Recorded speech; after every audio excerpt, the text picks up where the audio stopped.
আমার একটা কথা মনে করো বাপ, ছেলেদেরকে তোমাদেরকে বলি বাবা, সারা দিন সারা রাত মোবাইলে নারী দেখো, ছবি দেখো, নাচ গান, এক ওয়াক্ত নামাজ যারা পড়ো না, কোনো দিন যারা ফজরের নামাজ পড়ো না, হালাল হারামের কোনো পার্থক্য নাই, কিন্তু কেউ তোমারে ফিরায় না। তোমার মা, তোমার বাবা, তোমার পাড়া, তোমার মহল্লা, তোমার দেশবাসী, কেউ তোমারে নিয়ে একটু ভাবে না, কেউ তোমার একটু ফিরায় না। একটা বার বলে না যে এই বাবা তুই কোন রাস্তায় যাচ্ছিস, কিরে তুই মুসলমানের ঘরে জন্ম নিয়ে এত নষ্ট হয়ে যাচ্ছিস কেন?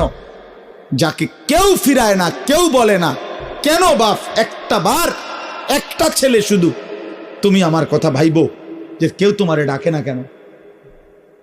365 দিনে, খোদার একটা বছরে কোনোদিন ফজরের নামাজ পড়লা না, অথচ কেউ তোমার একটু বলেও না কিরে বাবা তুই মুসলমানের ঘরে জন্ম নিয়ে ফজরের নামাজ পড়স না কেন?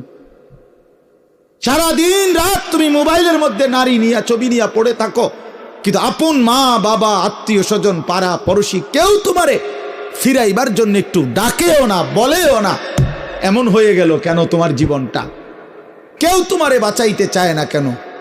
মনে রাখো বাপ, মূল কারণ একটাই, তোমার উপরে আল্লাহর লানত পড়ছে, খোদার লানত, খোদার গজব পড়ছে তোর উপরে।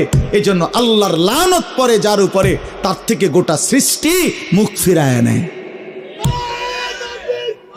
এটা মুখ ফিরায় নেয়, এটা জরুরি বিষয়, মুখ ফিরিয়ে নেয়।